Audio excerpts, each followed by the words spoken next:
Hi, I'm Michael Newrock, and welcome to today's market analysis review, the 8th of September 2017. I'm going to do my best to get through this analysis quickly. It's the end of the week. It's been a funny week, a real consolidation week. There hasn't been a lot of decent trades, and when there has been trades, there's been a lot of choppiness in the market. Overall, general positions still standing, but let's have a quick look. Now, gold. Now, I've got a new template on. I've been in the middle of finalizing development for the new update, so charts are looking a little different. So ignore the absence of arrows in this case. Gold, 5 out of 6 high time frames are pointing up. It's still moving up. This is the 4-hour time frame. No reason to see why it should go down, especially with everything that's going on at the moment. It's not surprising that gold acts as a safe haven. It opened the week here, and after a bit of consolidation and then some choppiness, it's up and away. It's well and truly going. If you want to get into gold, then I suggest looking at a shorter time frame, like the 1 hour, or maybe shorter, and going for a swing. This has probably got a little way to go. Let's have a quick look at it on, say, the 15-minute, which is my preferred shorter time frame. So you can see here, not a good time to get in right now. Wait for the dust to settle, and there may be a good opportunity.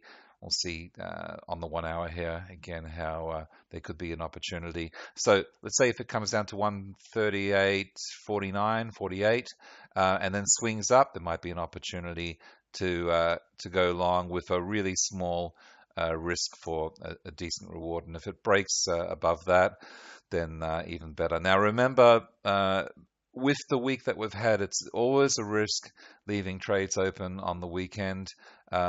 So just be cautious with your trades today, and make sure that if you are going to take profit, even if a pair is maybe struggling to get to your target level, lock in some pips and make a decision of whether you want to keep them open over the weekend or cash out. Now, Euro's looking strong. It has been looking strong for quite some time over the last couple of weeks. With these reviews, I've been talking about how strong the euro is, and you can see here on the daily charts, it's just up and away. There's been nothing stopping it, so I have no reason to think otherwise. For a while there, we were looking at a possible flip to the downside between the euro and the pound. The pound was running a lot cooler than the euro, but it has taken off now as well. So it's interesting to note that they haven't really reversed so much. They're both now powering on and going well to the upside, particularly because of, well, let's face it, US dollar weakness, and of course the euro and the pound are both pegged against the US.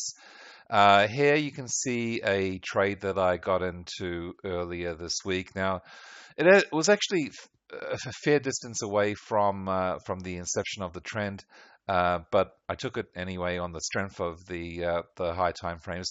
Profits are now locked in, 2 positions going, so we'll see how we go. Euro pound. Now, we talked about this in the chat room earlier today.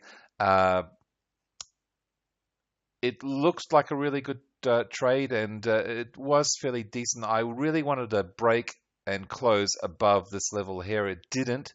I took the position anyway. It survived this last recent candle, and we're on to a new one here. Here you can see here the dynamically generated target levels that we're incorporating in the new update. So you can turn it on, you can turn it off. So you can change the color and the style of the line. So it's pretty cool. We've got a couple of new updates, and we're not going to stop. We're going to continue to develop the software to be as cool as it can be. Alrighty, so pound Swiss, usually it goes the other way to the euro pound, but it's been very choppy as well. It is now, before it was very under pressure and going down, it is now changed to 5 out of 6 high time frames pointing up. And if we get this move to the upside now, then it'll be, 4 out of 5, 4 out of 6, it'll be 5 out of 6. But if price falls, collapses, then there could be an opportunity to short it. But it's just a matter of whether a trade setup occurs and how this euro pound goes. If it goes up, then pound Swiss is likely to go down. However, as I said, both the euro and the pound are going northward. So now it's just a matter of determining which one is the weaker, which one is the stronger. Talking about strong, the Aussie has actually gone beyond my expectations of highs. It's hit 81 today, just over 81, and 5 out of 6 high time frames are pointing up. In my opinion, it's too high, but hey, the market doesn't give a hoot about my opinion. The indicators still are pointing up, so I should have listened to my advice on that one, with the indicators giving me clear a clear display of which direction they thought it was going to go. So.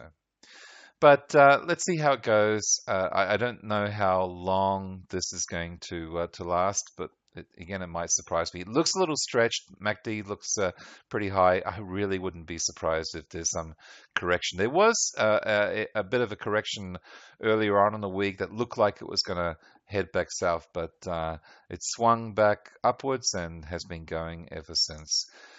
Kiwi also has just been absolutely rocketing, so things have changed very quickly, and Aussie Kiwi, no trade there.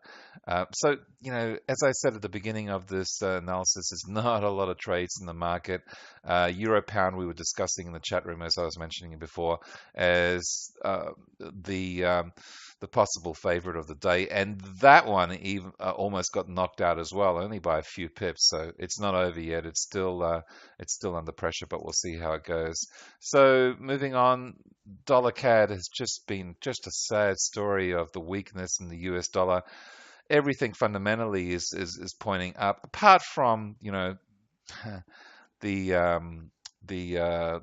political instability and other global events, which has really,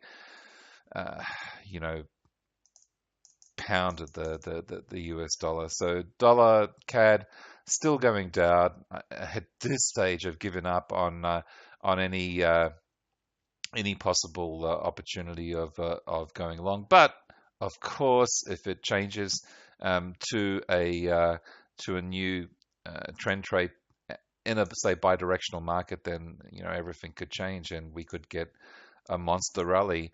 Let's have a look at the weekly, and we way past this support level here that we were talking about in earlier analysis. It's interesting to note that we are now right dead on this this pivot that acted as support, this pivot low for this new rally upwards. So it's nothing goes in a straight line. Nothing goes one way forever.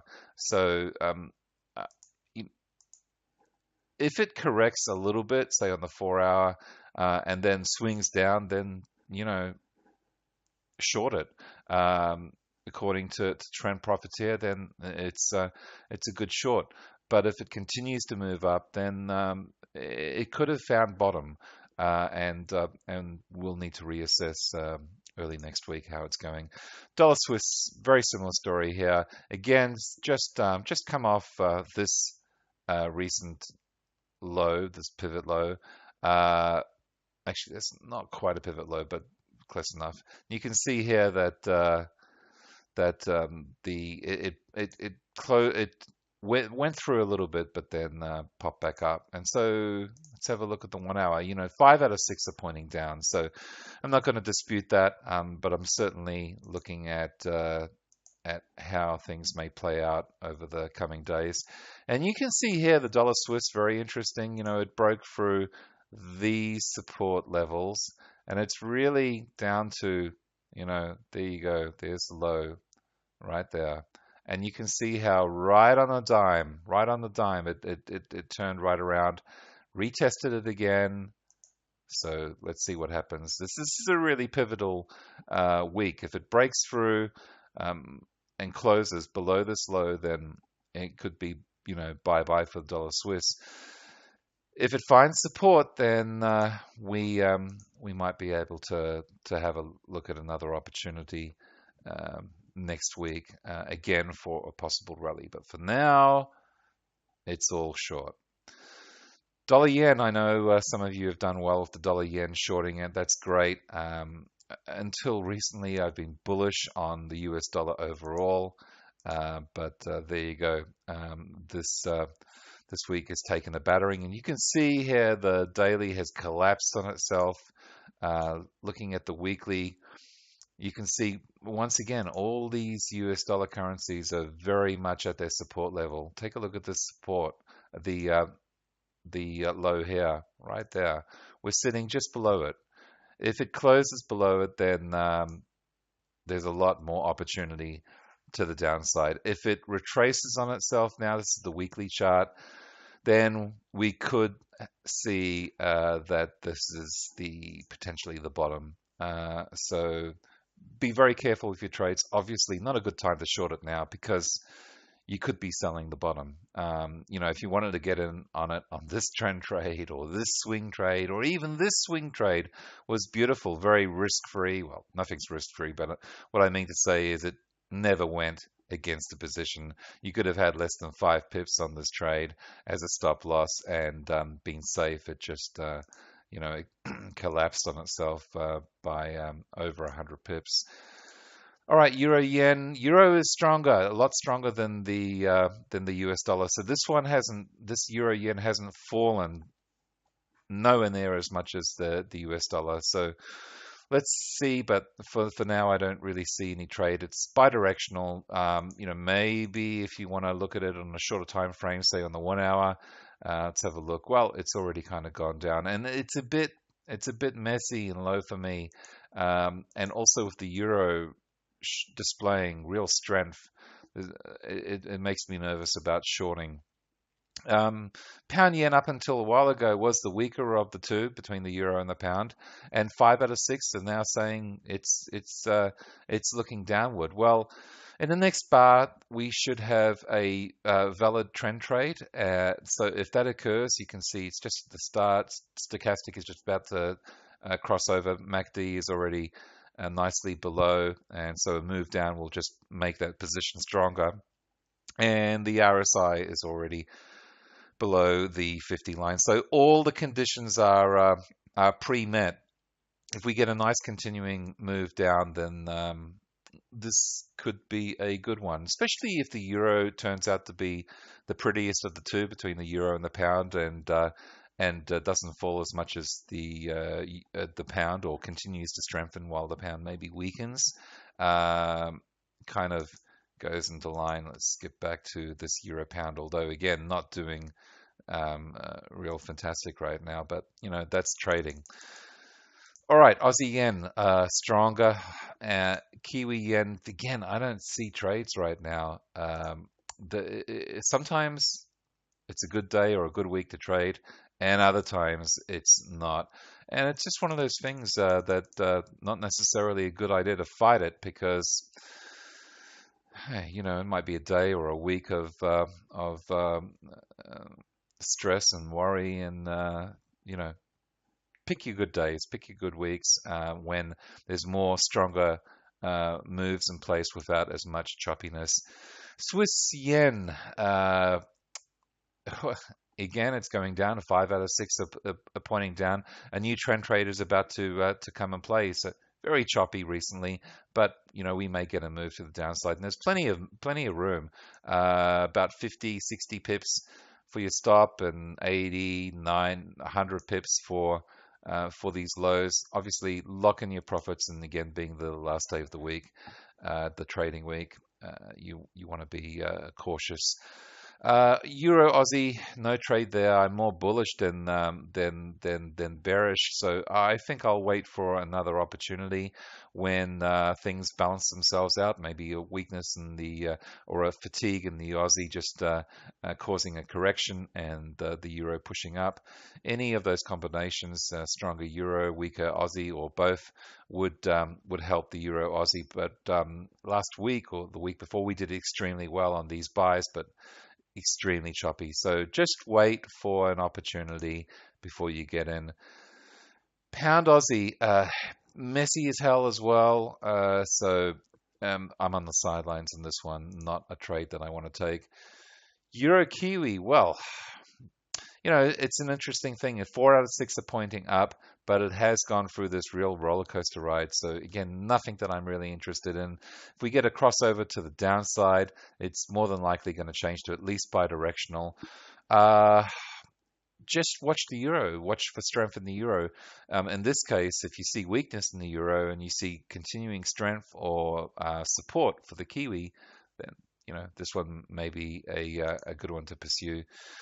Pound Kiwi already a little bit closer, but let's see where this candle ends. If it closes down here, say, then it could be an opportunity. We'll see 4 out of 6 turning down, and maybe a good opportunity to short. I mean, there's a lot of room. There's a lot of let's say it closed over here. We've got about 100 pips for the stop, and about 420 pips for the ultimate low. Now remember, on these exotic pairs like the Euro Aussie, Pound Aussie, Euro Kiwi, Pound Kiwi, they chew up a lot more pips. It's just the way they're structured. So what I suggest in that case is stick to the rules, but reduce your lot sizes. So if you're normally using, say, 0.1 of a lot, then use 0.2 or 0.3 of a lot. So dramatically reduce the lot size on those pairs. Aussie CAD. I haven't been in the CAD trades for some time. Looks like, just from looking at price action with these last couple of bars, it looks like there's some movement happening. A bit of support maybe have achieved. Let's have a look at the weekly. So we can see here. All right, so this is the low that just stands out. Now it didn't quite make it. Didn't quite make it. And now it's retracing on itself. That's a big candle for a weekly. So if you've got price flip installed, then this would, on a close of candle, would display as a really nice flip.